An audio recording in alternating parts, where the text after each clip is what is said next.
Oi pessoal, o Papa Francisco nos últimos dias deu uma declaração num documentário intitulado Francesco,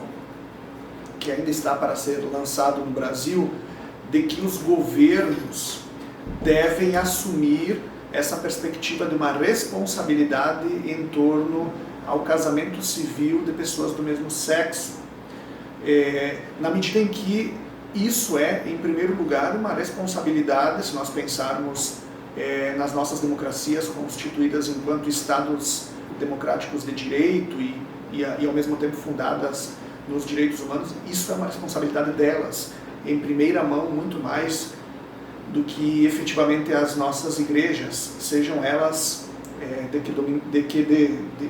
denominação for, no caso, né? Então, eu queria pensar aqui com vocês, o Papa Francisco, com essa declaração,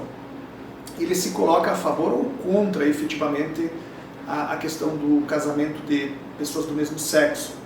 Isso de modo geral, incluindo aqui a perspectiva da Igreja Católica. E, na verdade, a pergunta principal, o que significa, de fato, quais as implicações dessa afirmação de que os nossos governos precisam, efetivamente, assumir essa responsabilidade de longo tempo negada, minimizada, invisibilizada em torno ao casamento civil das pessoas do mesmo sexo. E não só isso, se nós formos pensar numa democracia, mas também a própria promoção dos direitos humanos, das minorias político-culturais, e então há todo um trabalho institucional em torno à comunidade LGBTQIA+, ok? Então, eu queria lembrar que nós já temos uma série de declarações desde que o Papa Francisco assumiu o pontificado, que são muito importantes para nós entendermos essa última, própria ao documentário Francesco, em torno à responsabilidade dos nossos governos democráticos. Vocês certamente se lembram daquela clássica pergunta que ele fez em torno a quem sou eu para julgar. Vocês certamente se lembram também do seu outro comentário, quando ele comparou aquelas lideranças políticas que se utilizam das instituições para deslegitimar os direitos humanos, para deslegitimar as minorias político-culturais, para atacar esses grupos já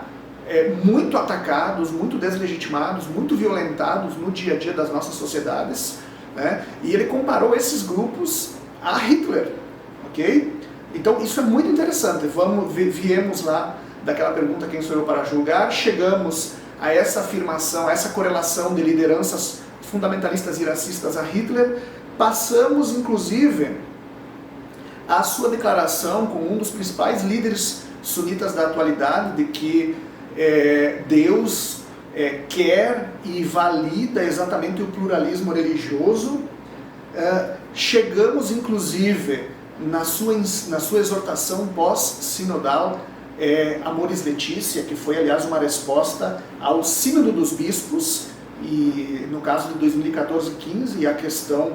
da família tradicional.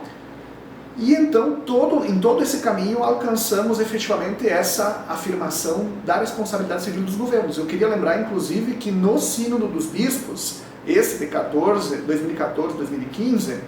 quando o tema era a questão da família, os bispos lá reunidos votaram no documento final a favor da questão da ideologia de gênero como um dos nossos grandes problemas contemporâneos. Lembrando, eu vou fazer ainda um vídeo para explicar melhor essa questão da ideologia de gênero, mas lembrando que ideologia de gênero é uma criação dos fundamentalistas católicos em 1900, na segunda metade da década de 1980, se não me engano, 1989, no México, e que depois foi assumida em cheio pelas nossas igrejas neopentecostais de um modo mais geral. Então, nesse sínodo de 2014 e 15, foi assumida a questão da ideologia de gênero e, em particular, um ponto muito fundamental no caso dos conservadores católicos, a saber, a ideia da correlação de sexo e gênero. Ou seja, no caso do sexo, o nosso corpo biológico, o nosso aparelho reprodutor, determina também a nossa identidade de gênero, a nossa autocompreensão normativa propriamente dita, e tem como consequência, então, exatamente essa ideia de que a família é constituída por um homem e por uma mulher, porque o homem tem pênis, a mulher tem vagina, e ambos complementando se levam à procriação. e também, então, por consequência, a necessidade de que as instituições políticas, inclusive jurídicas, possam promover essa perspectiva de um binarismo de gênero, vamos colocar aqui, de uma heterossexualidade compulsória, e não efetivamente os direitos humanos, e então toda uma legislação institucional em torno à equalização desses grupos tradicionalmente marginalizados. Portanto, vocês vejam que é dentro desse contexto que nós temos a afirmação nessa exortação pós-sinodal, a Amoris Laetitia, de que há um hiato entre justificação teológica e aplicação prática que não tem como ser superado. Esse hiato significa, grosso modo, de que uma coisa é teoria, outra coisa é a prática. Evidentemente, no âmbito da teoria, nós podemos construir um conjunto sistemático de princípios, de práticas, logicamente estruturado,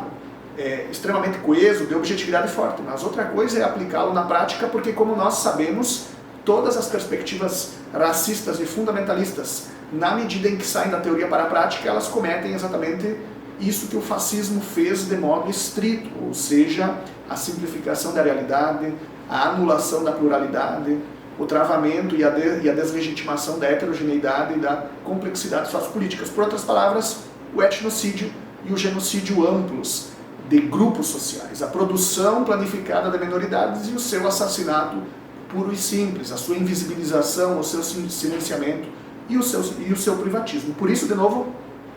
a exortação sinodal Amoris Laetitia é muito clara. Uma coisa diz respeito à justificação da teoria religiosa, e ela pode parecer perfeita nesse aspecto. Porém, outra coisa diz respeito à sua aplicação prática, porque ali nós estamos lidando com situações contingentes e com uma diferenciação sociocultural ampla que não permite uma homogeneização simplificada, forte, digamos assim. Então, muito interessante isso, porque é a partir dessa perspectiva que nós vamos entender exatamente a questão de que são os governos civis que devem criar legislação e validar efetivamente, proteger efetivamente os direitos de todos e, em particular, dessas minorias político-culturais, e então permitir o casamento civil juridicamente legalizado de pessoas do mesmo sexo. Afinal de contas, ele diz, todos somos filhos e filhas de Deus. No nosso caso, nós que somos democratas, cidadãos e cidadãs que acreditam efetivamente no Estado democrático de direito, nós todos vamos dizer, somos sujeitos de direitos, sujeitos de direito e sujeitos a direitos, e, portanto, detentores de direitos e garantias invioláveis, de uma simetria, de uma isonomia, de uma segurança, de uma horizontalidade jurídicas entre todos, ok? Então, é muito interessante que nessa afirmação do Papa Francisco, quando ele diz que efetivamente são os governos civis que devem realizar e devem validar, legalizar o casamento de pessoas do mesmo sexo, ele nos traz exatamente uma diferença entre política e religião, instituições públicas e igreja, que é fundamental para nós entendermos a democracia e que nós podemos perceber, o próprio Papa Francisco entende o que é uma democracia secularizada, racionalizada, profana, o que é, na verdade, um Estado democrático de direito fundado na universalidade dos direitos humanos e que assume o pluralismo e a diversidade humanas. Então, muito interessante essa diferença entre instituições públicas e igreja, política e religião, ou política e teologia, direito e teologia, é fundamental para nós entendermos essa afirmação do Papa Francisco e para percebermos que a Igreja Católica, na figura, na pessoa do Papa Francisco, reconhece essa diferença fundamental entre esferas que não mais podem ser aproximadas em termos de colonização e instrumentalização da política, do direito, das instituições públicas pela religião. Democracias não têm fundamento pré-político, pré-cultural e ahistórico em caráter essencialista e naturalizado. E a religião e a biologia certamente não são fundamento de uma democracia fundada nos direitos humanos e estruturada enquanto um Estado democrático de direito. Esse fundamento são exatamente os direitos humanos, o direito e, no caso, então, o pluralismo e a diversidade.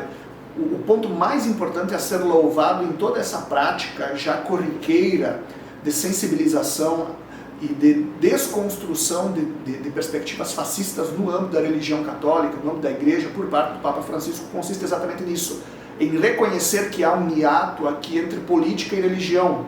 teologia e direito, igreja e instituições públicas, que a religião não tem mais condições de ultrapassar. A religião hoje é, em grande medida,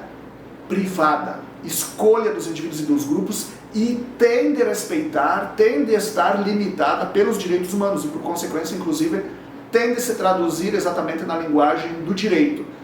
O Papa Francisco percebeu isso, aprendeu isso e afirma isso no seu pontificado. Esperamos que as diferentes instituições religiosas que só são possíveis numa democracia, isso é muito importante de ser salientado, só são possíveis numa democracia, aprendam com ele, principalmente as igrejas neopentecostais e as lideranças neopentecostais que se tornaram absolutamente políticas e politizadas, e no pior sentido possível, ou seja, de tentar instrumentalizar e colonizar a política democrática, o direito democrático por parte da religião, e de uma religião extremamente fundamentalista. É importante que todos eles aprendam, embora eu tema muito de que isso vá demorar, mas que todos aprendam com essa lição do Papa Francisco, porque é aqui que nós efetivamente entramos em uma religião protetora dos direitos humanos, que reconhece e que corrige os seus erros históricos, toda a violência que já foi cometida em nome dessa mesma religião, e que se abre à democracia, que se abre à diversidade, ao pluralismo e então, como eu disse, aos direitos humanos e ao Estado democrático de direito. Oxalá, como eu também comentei há poucos minutos, as demais igrejas possam gradativamente aprender com essa atitude fundamental do Papa Francisco. Grande abraço. Vamos ver se ficou.